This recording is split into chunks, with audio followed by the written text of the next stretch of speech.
down payments, waiting for interest rates to drop, credit scores. What do all these things have in common? Well, today I'm Corrie Sommers here with Natalie, Salins, and we're going to go over the top 5 myths when it comes to buying a home in this present market here in Los Angeles. If you haven't subscribed to my YouTube channel yet, take a moment to click the subscribe button and bell, and we'll be right back.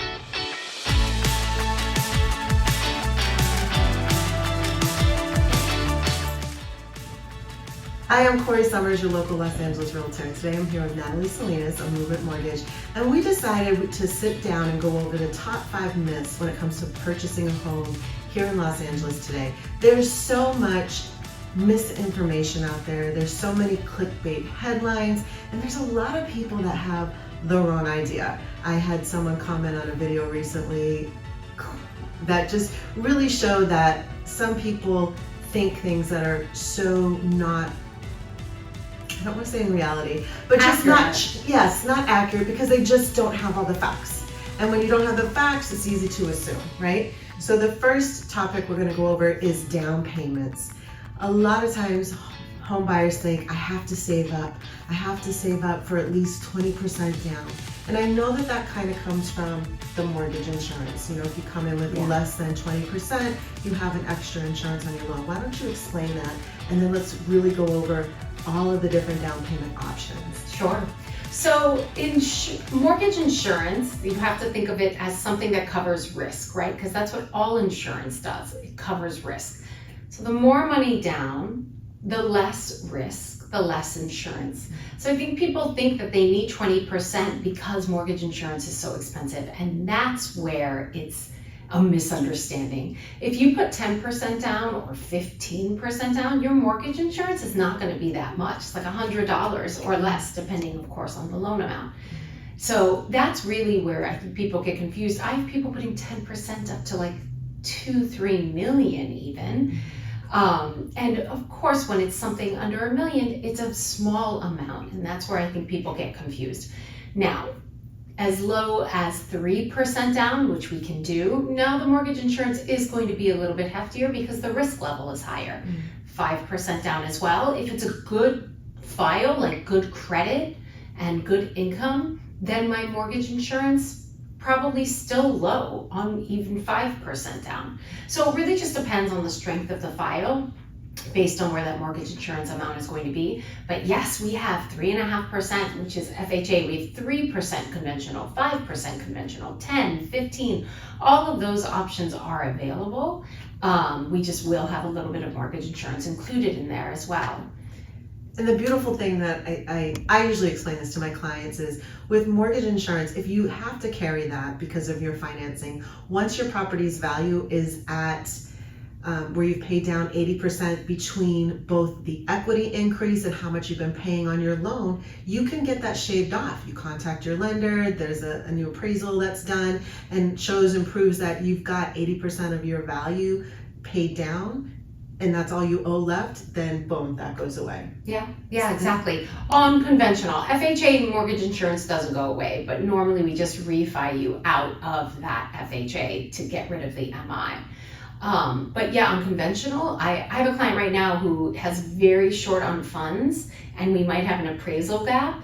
And if so, we're not going to have them bring in the extra money. We're actually just going to shift the file. It's going to be like 18% down instead of 20. They're going to have $70 of MI a month, and they only have to keep it a year.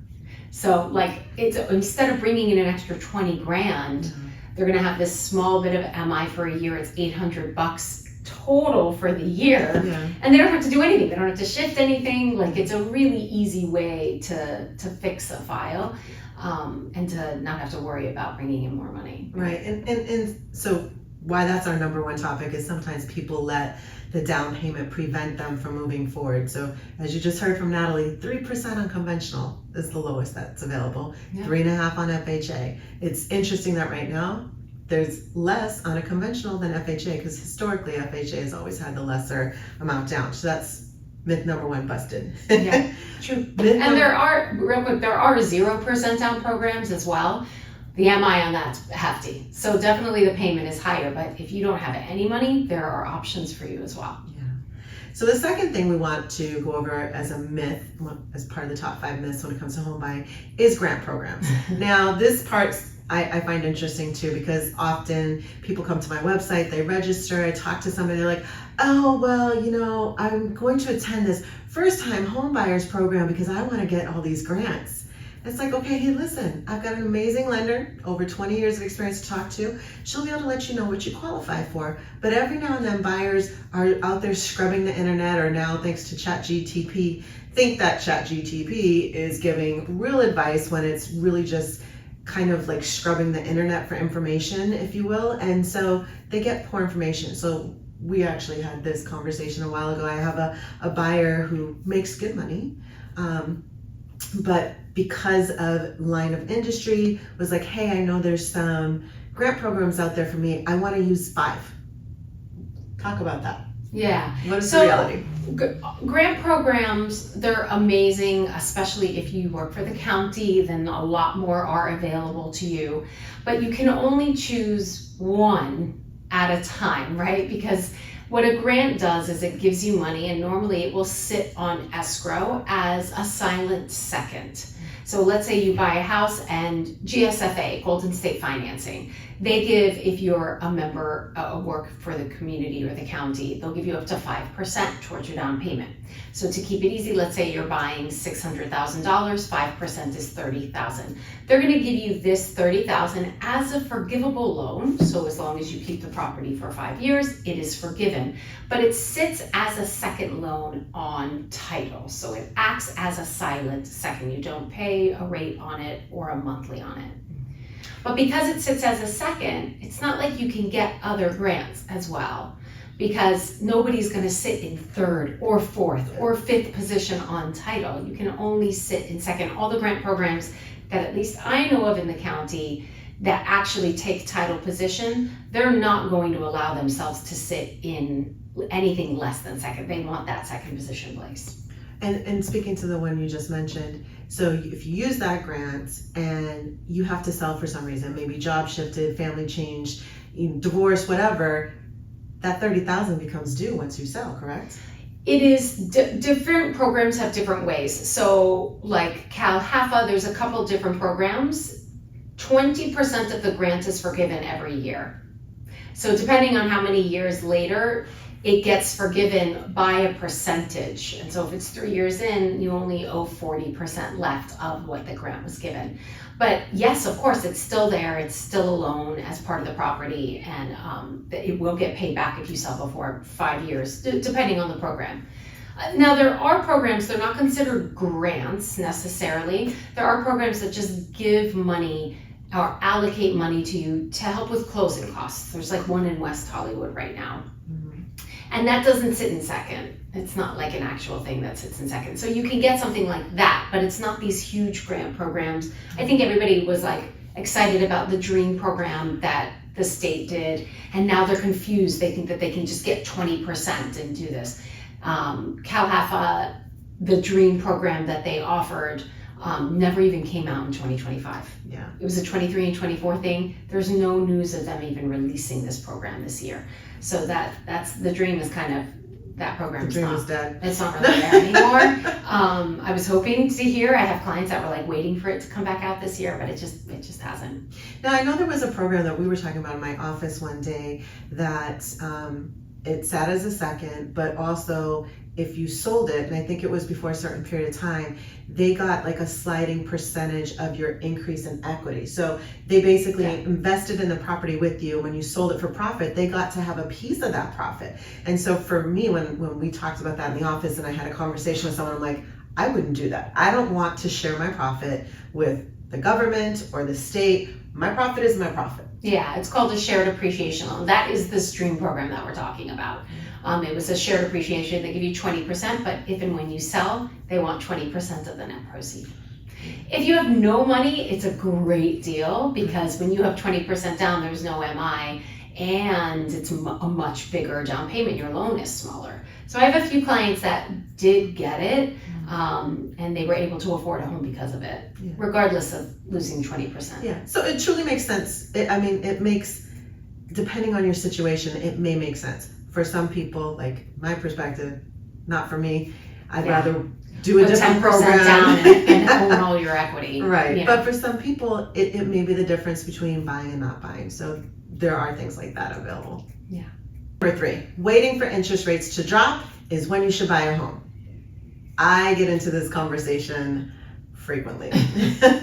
And part of that is because if we look to the past and what's happened in the past when we had very low interest rates, what we saw was the very low interest rates gave people more purchasing power, and it caused bigger competition, and it shifted the home prices upwards because people were bidding against each other. They had more money to do so, and they were willing to pay higher because the cost of financing was so low, and it drove prices up. So if we specifically just go by our most recent examples in the last couple of years, it's not going to save you money, because the price you pay for a home today and your monthly mortgage rate, if interest rates drop in 6 months to a year, you're able to streamline refi and save hundreds of dollars or perhaps thousands of dollars. Now, by the same token, we don't truly know what's going to happen, right? In terms of, there's been pressure on the Fed to lower interest rates. There have been statements made that interest rates are going to be dropped at least 2 times before the end of this year. There's been talk at the presidential level of wanting to replace Jerome Powell with somebody else who will be more favorable to reducing those rates. It all sounds good. But the reality is none of us have a crystal ball, and there's lots of things said on a political landscape that change over and over and over again. Yeah, you just have to buy and be in the home that you love and live in and gain equity in, and at some point, if the payment is even remotely comfortable, it's just going to go down from there. I tell people, like, yes, we don't know if it's 8 months or 12 months or what it's going to be exactly, but it's temporary, because once they do come down, you get out of that number and into something lower, and then you have gained so much equity in the property in that amount of time that you waited. And I mean as short as 8 to 12 months. I have people at the end of 2023 that bought it when rates were in the high 7s, low 8s. Scary time. Not many people bought, but the few clients that I did have buy at those higher interest rates, last year I refinanced them into the low 6s, mid 6s, and all of their equity was higher. It was amazing. So people that only put 10% down, now they had 20% equity, the rate was better, I got rid of the MI, we were saving them $800 a month all of a sudden. And that was within less than a year that they waited, you know? So they were thrilled. Yes, it was hard to kind of bite that like high 7s payment, but they were thrilled when we refinanced them into something lower. And we had realized that had they bought that $1 million house just last, the less than a year later, it was now worth 115. They would have had to have paid $150,000 more for it. And these are real cases. Like, this is how we had to get another appraisal to do the refi. And in almost every single one of my appraisals on the new refis, they were much, much higher. And then I said to them, hey guys, if you had waited, that would have been $30,000 more down, out of pocket as the down payment. And then your loan would be $120,000 higher. And the cost of the home went up $150,000. So that's the thing I always try to share with my clients when they're kind of, on this teetering of, which makes sense, we understand. Like, you're like, well, I'm gonna wait, it's gonna be cheaper soon. It's not how it really works in Los Angeles. Yeah. Granted, if you're in a part of the country where home prices are truly declining, possibly. Even here, if you follow my monthly market reports and I'm sharing the number of price reductions, that sounds good. But if a home is on the market at what the seller's hoping to sell because there's been a higher level of equity increase the last several years, and price reductions are just kind of bringing it down to the real market price, it's not that the sky is falling or homes are really technically cheaper, they're just not increasing in equity as much. And the bottom line is, as a home buyer, you are the one that truly sets the value of the home. A home is worth what buyers are willing to pay. People forget that. Let's talk the 4th point. The 4th myth, credit scores.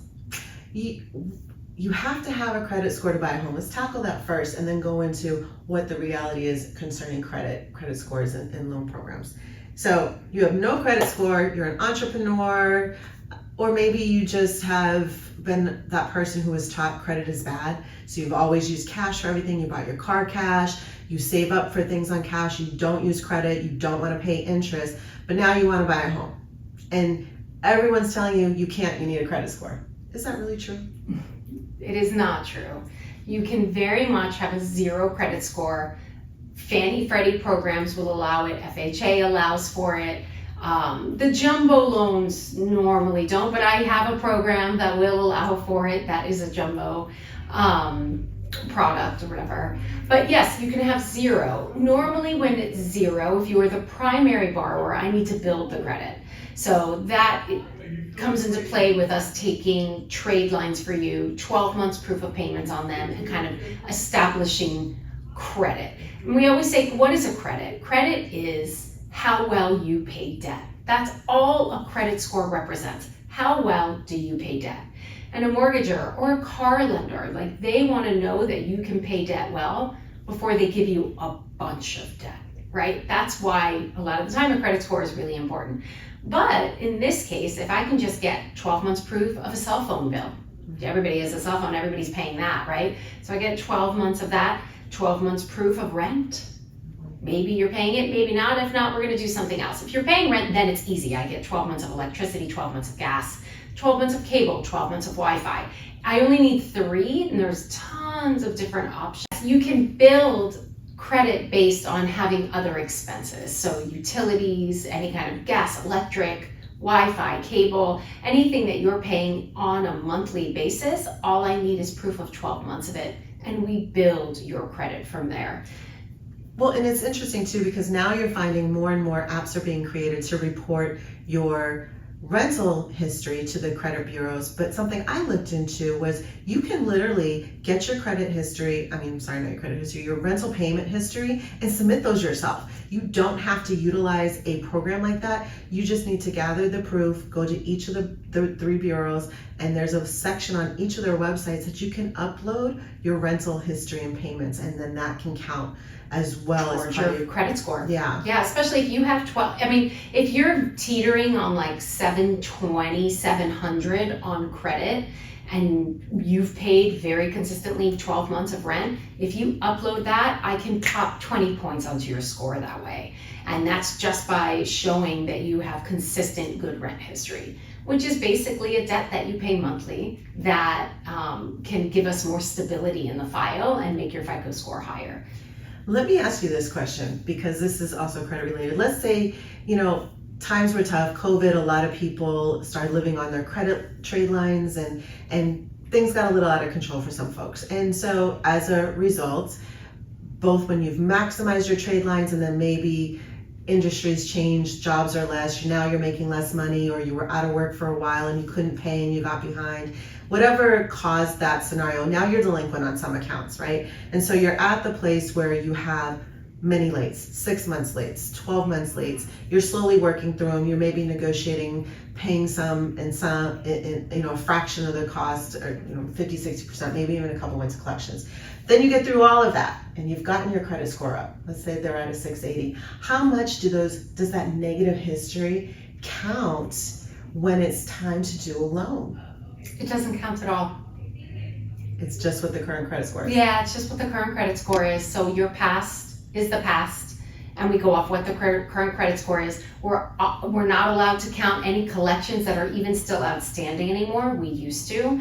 So it used to be in the old days that if you had collections, they had to be paid before you could get a mortgage. Mm-hmm. And then it turned into, well, medical doesn't have to be paid, but anything else had to be paid. And now it's nothing. If you have collections, we don't have to pay them. They can stay outstanding and we can still close and fund on a mortgage. So what I like to say to people is, look, we've all had ups and downs. It's life. Things are good, things are bad. How well you weather the storm depends on how prepared you are, or the circumstances that are thrown your way. And just because maybe you went through a hard period of time doesn't make you a bad person or an irresponsible person. And if you're someone that is struggling to repair that credit and you want to buy in the next 3 or 6 months, I always say, let me have you talk to my lender, because she can kind of help guide you on these areas, these ones you maybe want to focus a little more, these ones you don't need to pay off, but just to kind of help balance out what's going to yield that highest credit return. Yeah, exactly. All right, so we're on to myth number 5. This one is, what is the state of real estate market here in Los Angeles? Has the market crashed? And are you even able to get homeowners insurance? Because a lot of people are saying you can't get insurance in California anymore. We see it in the headlines, and we all know that yes, some of the big carriers stopped writing new policies. Some of the big carriers canceled policies in high fire zones before the fires. That is a fact. But what is also a fact is you can get insurance. Now, Natalie deals with loans day in and day out. I'm dealing with buyers and sellers, so I know certain insurance carriers that are the smaller guys. They're able to do it, and Natalie does as well. But I want you to speak on that because you're really able to, a lot of times, to give buyers a couple of options because you're doing so much volume on the loan side. Yeah, so right away, even when the fires were happening, of course there was like a little bit of a hold on things, but within 3 to 5 days after, we were still writing policies, and my insurance guys were writing policies, even in Pasadena. Altadena now, of course, and I'm sure the Palisades is its own situation, but LA is a huge place, so those are small little pockets when it comes to LA as a full county and market. So yes, of course, insurance is available. If you're in a fire zone, you might have to get, California Fair Plan or other plans that are available now. My one broker guy, insurance from Goosehead, he's wonderful, and he's been finding something as an alternative to California Fair Plan, which is great, and it's less expensive. We've got Farmers out here. We have, of course, AAA. They're a little bit pickier, but they have great rates. So it just depends on where you're looking and what you're looking for. We find it for you and make it work. I made a face on AAA because I've had AAA memberships basically since I first had a car license, and then, of course, years ago, I think I accidentally let it lapse. So I have a new AAA policy that I've had for over 10 years. And I've explored them for things like car insurance and homeowners insurance to see, is it a better rate for me for my policy? I've stuck where I've stuck, but I've always checked that in, and I made that face because they do offer different levels of insurance, and often if you're insured with them for one item and you get a next layer of insurance and another type of product, they give you discounts. Yeah, it's a bundle deal. Yeah. But everyone does. Farmers is big on the car and home bundle right now. That's like a big thing happening with Farmers. So if you get the home, they kind of want to bundle it with your car, and then you get a discount on one or whatever. Yeah. And there's other players stepping into the insurance game too. Tesla does car insurance, and their rates are amazing. Interesting. Yes, it is interesting, but it's very tech heavy. Like, you do everything through their app or on their website. There's very little human interaction, but the rates are pretty amazing. Yeah. So these are basically the 5 myth busters that we wanted to talk about today, because we are seeing a slowing in our Los Angeles market. Again, if you saw my market update last month or the one that's coming for this month, there's definitely a slowing. There's a lot of buyer hesitation. The reality of world events has, it's caused some unsettling for some people, but yet people that really have to move for whatever reason, you have a new baby coming, it's time, you are downsizing, you need the funds to go into assisted living, you're moving out of state for your job. When you have to sell, you have to sell, and when you have to buy, you have to buy. So hopefully this helps you out today. If you had any of these thoughts that these were a hindrance to you buying, don't let them be. There's a solution for you. Thank you guys so much for watching. I'm Corrie Sommers, and I'm here with Natalie Salins of Homebuying Mortgage. Information is below if you want to get on my calendar to just kind of talk about your situation. Maybe you're considering selling, you're not sure if this is the right time, or you're not sure that you can get the funds you really need and you want some advice, we can talk about that. And if you've been thinking about buying and holding out because you believe one of these myths, such as when interest rates go down, it is going to be the time to buy, maybe you want to consider that now. We can have those discussions.